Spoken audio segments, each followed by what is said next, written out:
Well, last time I left you, had the arm rail, the back, mounted on the arm support and the 4 short spindles. So, and if you look at plans, you'll see that the vertical measurement here is 8 1/8, and the vertical measurement right there is 8 7/16. But you know, I don't really go by that. I go by just setting it till it looks good. But if you want to use those measurements, they're just some guidelines. But don't get hung up on them. The other is, I ended up with a 12-degree angle here, which I wanted, and that was a result of this bend right here, and how far down that arm dropped. If, for instance, I liked the drop right here, but the angle was too great or too shallow, then I would change these elbow bends with the heat gun to match, and I wouldn't worry about the 113-degree arm bend there. I would go more for what looks good here and the 12-degree there. So now what I'm getting ready to do is to lay out the position for these spindles and bore them. And one thing I didn't say was the other day was you can measure here and see that this is 19 inches. I said that when I pulled it off the bending form, but you want to make sure when you bore the arm support holes that this is sitting at 19, right about that point right there. You know, I mean, it's, 19 give or take, 1/8 of an inch. So, and if it's not there, if it has spread a little bit, then you can put a string around it and tie it together. And then if I have to do that, I'd keep the string on it all through the borings. And then once you get it glued up, then you can cut the string. Okay, so let's get the chair back together and lay out these and bore those. Hey, so I got my chair back together and put it all back together, lined it all up, and checked everything. Checked my lengths here, and checked my center. And you know, when I left it the last time, I had the center lined up perfect. Well, I put it together exactly where it was supposed to be. And lo and behold, I checked the center and it's moved some. Why, I don't know. So I just cranked the spindle around a little bit and I got it back where I needed it, and didn't remark the spindle. So let me remark that. So now I'm going to lay out this. So let's go back to the plans, because there was a couple of mistakes on the early plans, and I want to make sure that those of you who have the early set of plans know those two changes that took place. So the new sets of plans, they've all changed, so they're correct. Okay, so the first thing, and I've sent out an email on this, I think I shot a video on it and other stuff, but just want to make sure this 8 7/16 measurement that I showed from the top of the C up to here, in these earlier drawings, the arrow goes to the top of the handhold. But that is not correct. It should go to the bottom of the handhold. So, like I said, the last set that I had printed off, that change is made. It's there. Now, over here, where we've got the distance between the spindles, I've got 2 11/16 between number 1 and number 2, and 2 7/8 between 2 and 3. And 3 3/16 between 3 and 4, and then here between 4 and 5, I've got 5 on the old plans, and that has been changed to 4. That was wrong to begin with. Just hard to catch all this stuff the first time around. So okay. So the first between 1 and 2 is 2 11/16. There you go. Slide it across through there. Pair of dividers work too. I know if you're coming around it and you use dividers, it'll be a little bit different, but these are all made up anyway. 2 7/8. 3 3/16, and here's the blind one here, 4. Now, you get it fairly close, the hole, so now we've got it marked off this way. Now we're going to mark it off this way. And you don't put the hole to be drilled right in the center here. You want it fairly close to the face, because if you put a straight edge on that face, you'll see that it ends up down about in the middle of the seat. So your hole is not going to be parallel with the face. It's running back this way. And if you put it in the middle of the back, you're going to end up with a thin back here. So I'm drilling 5/16 holes here. So I put it about a quarter, maybe very slightly heavy quarter away from the front edge. So let's see if I can get my little extension here.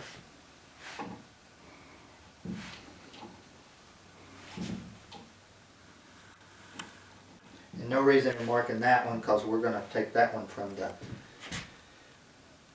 bottom. Need a scratch awl and a drill. So I'm going to show you a couple of different methods here, just like I did on those other holes. So I'm going to use a spoon bit on some. I'm going to use a cordless drill with one of those pocket hole. There you go, one of those pocket hole drill bits, and then I'm going to switch out and use the pocket hole drill bit with a bit brace and drill all these to give you some options here.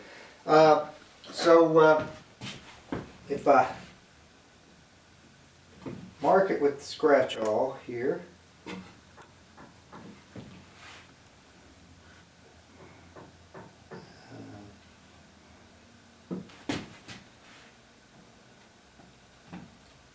let's see, that pocket hole drill is pretty dull. Well, it's blunt. It's not dull, it's blunt. And you got to put a pretty good sized hole for it to start in, or it'll skid off. So this kind of scratch awl sharpened this way will do that, the way that I described the other day with the corners on it. Okay. So I'll start off with this one right here and show you the magic that it can do. It's pretty cool. So start in right like that, and I'm going after, make sure you're looking at the right hole. You know, it's a bummer when you're looking at the wrong hole. I've done it before. So you got to start in, you know, perpendicular to your plane there. And the one great thing about this bit with this tip on it, this lead on it, is you can just spin and get to position that you want before you commit yourself. So there I am. I'm right on the dot where I wanted to be, and now I'm just sitting up in position, and I can just take my time getting it where I want it and go for it.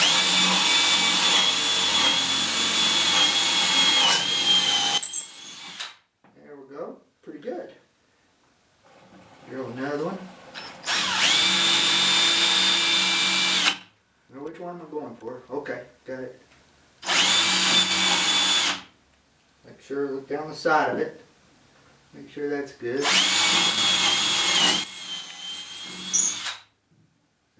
That one looks good. Now, if you err to any side, and I kind of naturally err this way, I like to think that I do it on purpose. You shoot out just in front of the hole just a little bit, and you'll get this nice little arc in the, and then nice little bend in the spindles that looks real pretty. So anyway, so drill a couple more here, and then we'll drill at the other one.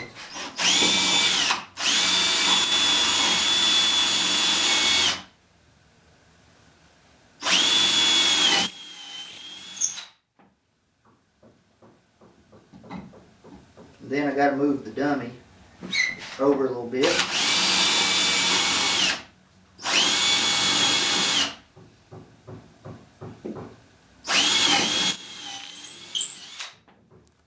Okay, those all look good. Now I'll just switch, and I'll drill with the spoon bit. And like I said, I like an extension on it. So with the spoon bit, I've got to start perpendicular with it also, and when it gets going pretty good, raise her up.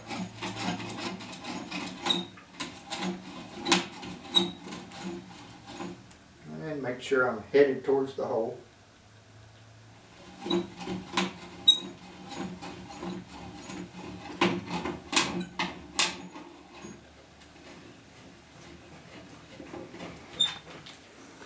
And I like the speed of this, it's more my pace.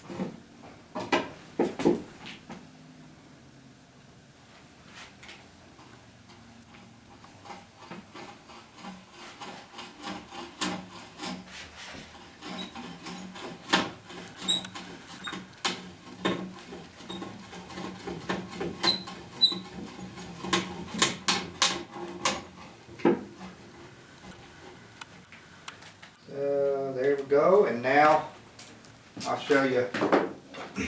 Got a little extension, little hardware store extension that I've ground to fit in this Spofford.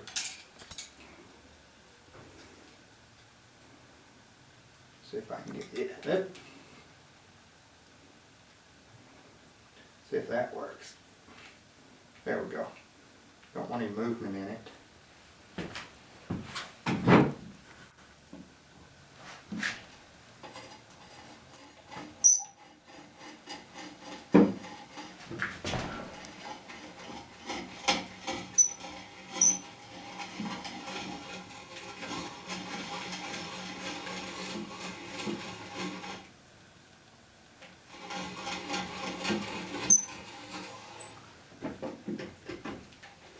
I mean, of all the ways to bore the hole, that's probably the easiest. And you've got a bit that's not tricky to sharpen, that doesn't cost a bunch, that's replaceable down at the hardware store, and then you've got using it in a bit brace. It's slow. You've got complete control over it. You get it exactly where you want it. Not that. Oh shit. Anyway, okay. Now we've got these blind holes. So the first thing I need to know is the angle coming right up through here on those blind holes. And the way that I get that is with my rule.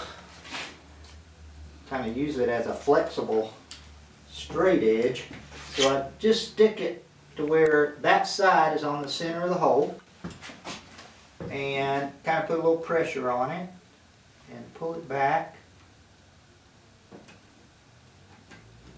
So right there. So here was my mark, my 4-inch mark, and now right here is this angle that I'm going to bore when I have it upside down. I got to bore this one upside down. If you bored it, you know, the problem is if you went all the way through here, you're taking out so much material. I'd rather not. But the other is you're going to come out right on that corner because that thing's running like that, or you're going to come awful close to it. So let me mark this side over here. I get to mark this one with my left hand. That's a little better. Yep. Get back here.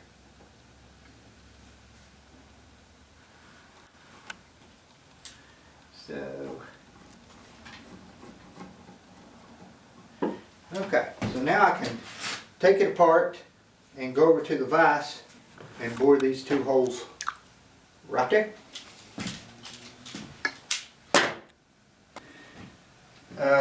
So I've got it in my vise here, and I've got it as close down to the bench as I can get it for support this way, and got the vise tight because you don't want that thing moving.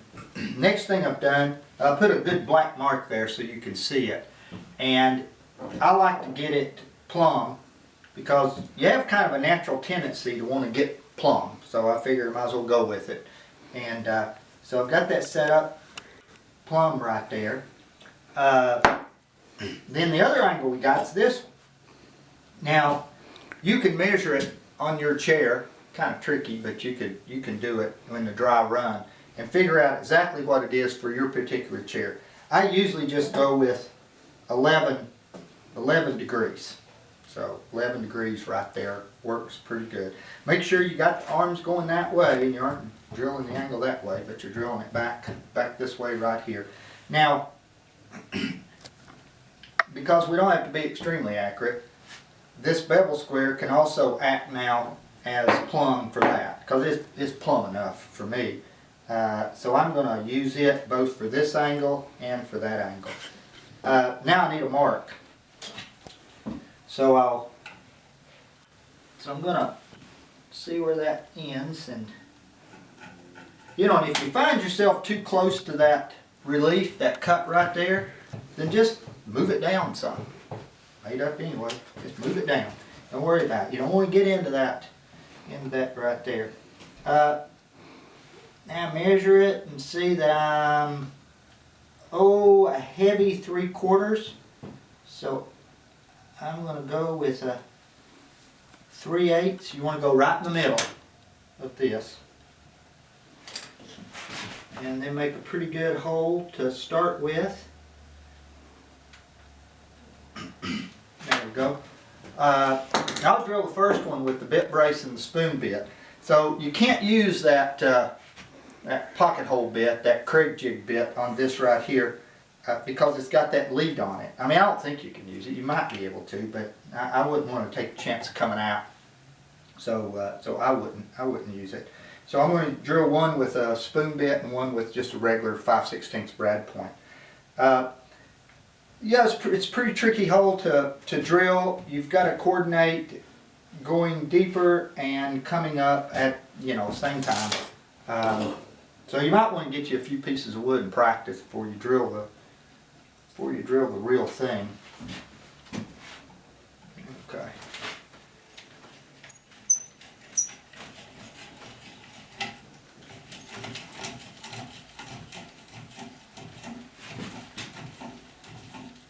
So what'll happen if you come up too fast, if I come up too fast with that spoon bit, is it'll kick out with you. And it'll do that with other bits too, but real bad with a spoon.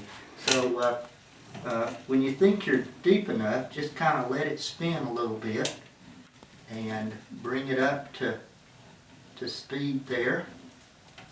Here I'm getting it, and look at that, and I'm at the right angle. Now I just need to get it plumb. I'm just not plumb yet. So I just keep going and cutting with the side of that spoon.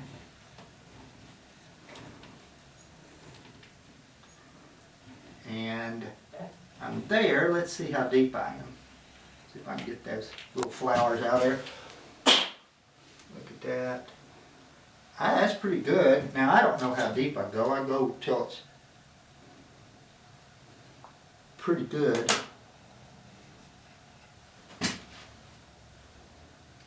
Thought I saw light coming through, but I didn't. That's a little deep. I would say I'm 1 1/8 inches from that mark that I made right there. So I think that's pretty good. Okay. You just don't want to go out the face. Switch it around, I'll drill the other one. Okay, so now I've got my brad point. You can see it's really long. And it actually wasn't a brad point to begin with. It was just regular twist drill, and I ground it into a brad point. I don't know if you can buy brad points like that. Might be able to, but I like them long for being able to get the angle right. So start down like that.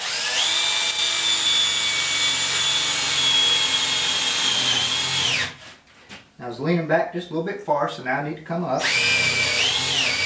Now look at that, and I'm looking good now.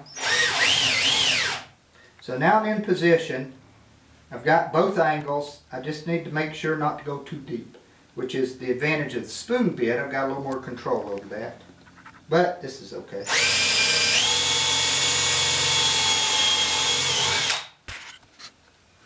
Okay, that's looking good. Now, it's real important that you get that hole up plumb with this line. And so a good way to check it, I'll just pull the drill bit out and stick that end down in there. And just side it right like that, and that's good. Because if you're a little bit off this way, that spindle's not going to go in. Okay, we'll see you in a minute.